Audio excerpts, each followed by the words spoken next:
नमस्कार. आपण बघत आहात लोकन्याय न्यूज लाईव्ह. आपण आहोत चिंचवड या ठिकाणी. या ठिकाणी कंपनी आहे एक्साइड इंडस्ट्रीज लिमिटेड.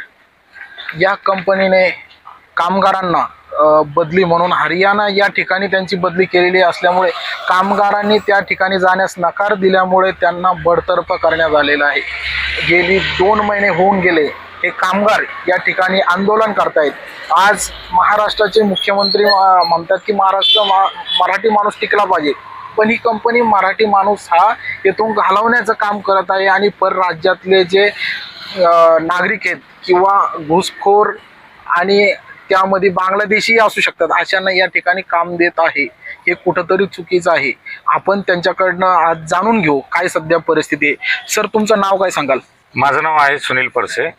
मी एक्साइड इंडस्ट्रीज लिमिटेड या कंपनीमध्ये आज माझे वडीलही कामाला होते. माझ्या वडिलांनी 32 वर्ष सर्व्हिस केली आणि माझी या कंपनीमध्ये 18 वर्ष सर्व्हिस झालेली आहे. आज या ठिकाणी आम्ही 3 वर्षापूर्वी युनियन बदलली आणि युनियनमधलाचा राग मनामध्ये ठेवून कुठंतरी कंपनी व्यवस्थापनाने आमच्या 31 लोकांवर विविध कारवाया केल्या आणि 31 लोकांच्या मध्ये ज्या लोकांच्या विरोधात कंपनीला पुरावे भेटले नाही कारवाई करण्यासाठी किंवा कारणं भेटली नाही त्या लोकांना परराज्य म्हणजे हरियाणाला बदली आदेश देण्यात आला.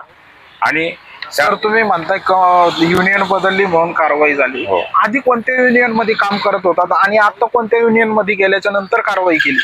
अगोदर आम्ही आज महाराष्ट्र लेबर युनियनचे सभासद होतो आणि त्यानंतर आम्ही महाराष्ट्र राज्य राष्ट्रीय कामगार संघटनेचे सभासदत्व स्वीकारले 100% लोकांनी.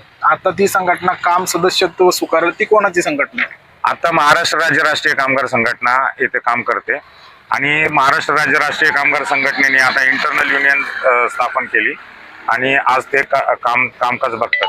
त्यांचा संस्थापक अध्यक्ष कोण आहे? त्याचे संस्थापक अध्यक्ष जे शिवसेनेचे उबाटा गटाचे आमदार सचिन अय्यर साहेब आहेत.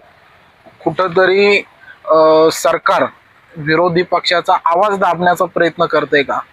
जर जे सचिनजी अहिर आहेत हे उद्धव बाळासाहेब ठाकरे शिवसेना पक्षाचे आमदार आहेत आणि त्यांची युनियन आहे, त्या युनियनमध्ये काम करतात, त्यांचं सदस्यत्व स्वीकारलं, त्यामुळंच कुठंतरी यांना कंपनीनं हरियाणा या ठिकाणी बदली दिली आणि बदली दिल्याच्या नंतर यांनी तिथं जॉईनिंग करण्यास नकार दिल्यामुळे त्यांना बडतर्फ करण्यात आलेला आहे. हा कुठंतरी एक प्रकारचा अन्याय आहे. तरी या गोष्टीवर सरकारने लक्ष दिलं पाहिजे. सर, तुमचं नाव काय सांगाल? माझं नाव संजय गजानन कंदारकर. माझी 32 वर्ष सर्व्हिस झाली आणि मला आता हरियाणाला ट्रान्सफर. तुमचं काय मत आहे? ट्रान्सफर बदली झाली आणि कंपनीनं हेतू पुरस्पर केलेला आहे का? कंपनीने हेतू पुरस्कारच केलेला आहे. तर तुमचं काय मत आहे? तुम्ही काय सांगाल? जनता तुमचा न्याय करेल? जनतेला काय म्हणणं असेल तुमचं? काय आम्हाला न्याय मिळावा. आज म्हणजे माझी अशी परिस्थिती आहे की मी अशा शब्दांनी सांगू शकत नाही, कारण 32 वर्ष सर्व्हिस केली आणि आज माझ्याजवळ काहीच नाही आहे. काका खूप भावनिक झालेले आहेत. यावरूनच आपण अंदाज लावू शकता की त्यांच्यावर अन्याय किती होतोय. आज 32 वर्ष त्यांची सर्व्हिस झाली, आज उतार वयात आहेत ते. आज कुठंतरी त्यांना आराम करण्याची आणि एका ठिकाणी राहण्याची गरज आहे, पण कंपनी त्यांची हेळसांड करते. मराठी माणसाचा आवाज दाबला जातोय. काय तुमच्या भावना आहेत? आज मला रिटायरला 1 महिना राहिलेला आहे. 19 मार्चला मी रिटायर आहे आणि मी मोकळ्या हाताने रिटायर होणार आहे फक्त या कंपनीच्या कारणामुळे. आज कामगार मराठी माणूस रडतोय, मराठी माणसावर अन्याय होतोय. सरकारने याची दखल घेतली पाहिजे. इथं कोणीही दखल घेण्यास तयार नाही. गेली 2 महिने झाले ते आंदोलन करतायत. या गोष्टीमध्ये सरकारनं लक्ष घातलं पाहिजे. कामगार मंत्री असतील, इथले कामगार आयुक्त असतील, यांनी येऊन, मला असंही कळतंय की कंपनीवर कामगार आयुक्तालयामध्ये 52 खटले चालू आहेत. मग जर या कंपनीवर 52 खटले चालू असतील तर हे कामगारांना न्याय कसे देतील? कामगारांना तिकडे हेतूच पुरस्पर त्यांची बदली करण्यात आलेली आहे. तरी आपण जनतेने याच्यावर हे चॅनल आणि हे जे त्यांच्या व्यथा आहेत त्या जास्तीत जास्त शेअर करून लोकांपर्यंत पोहोचवत, जेणेकरून त्यांना न्याय भेटेल. सर तुमची काय म्हणजे अपेक्षा काय आहे आता सरकारकडून किंवा या प्रशासनाकडनं? आमची अपेक्षा फक्त कंपनी व्यवस्थापनाकडून आहे. जसं कंपनी व्यवस्थापनाला राजकीय हस्तक्षेप नको होता, त्यामुळे हे युनियन घेण्यासाठी कंपनी व्यवस्थापनाने सुमारे 2.5 वर्ष घालवले आणि त्यानंतर ही युनियन ॲक्सेप्ट केली. जशी युनियन ॲक्सेप्ट केली तसं कंपनी व्यवस्थापनाने आम्हाला गेल्या 2.5-3 वर्षाचं जे काही थकीत वेतन आहे ते देऊन आम्हाला पुन्हा कामावर रुजू करून घ्यावे.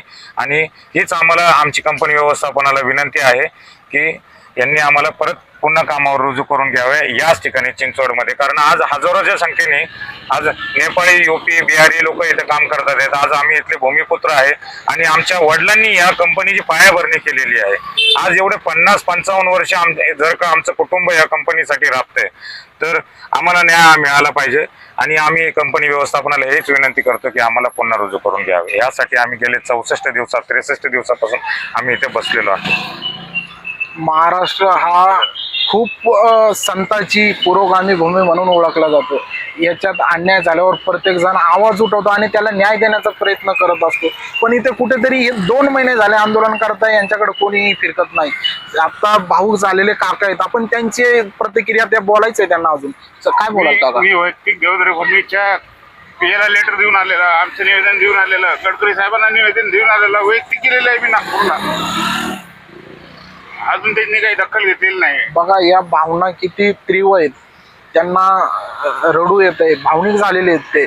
याकडे कुठंतरी मुख्यमंत्री देवेंद्र फडणवीस, कामगार मंत्री, कामगार आयुक्त प्रशासनाला लक्ष देऊन हा यांचा प्रश्न निकाली काढला पाहिजे आणि त्यांना याच ठिकाणी जॉईन करून घेतलं पाहिजे. कारण हरियाणा या ठिकाणी ते नोकरी करायला काही यूपी, बिहार किंवा बाहेर राज्यातून आलेले नाहीत किंवा घुसखोर नाहीत.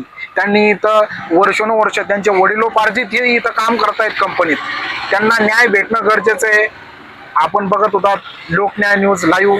या बातमीला लोकांपर्यंत जास्तीत जास्त पोहोचवा आणि लाईक, सबस्क्राईब करायला विसरू नका. धन्यवाद.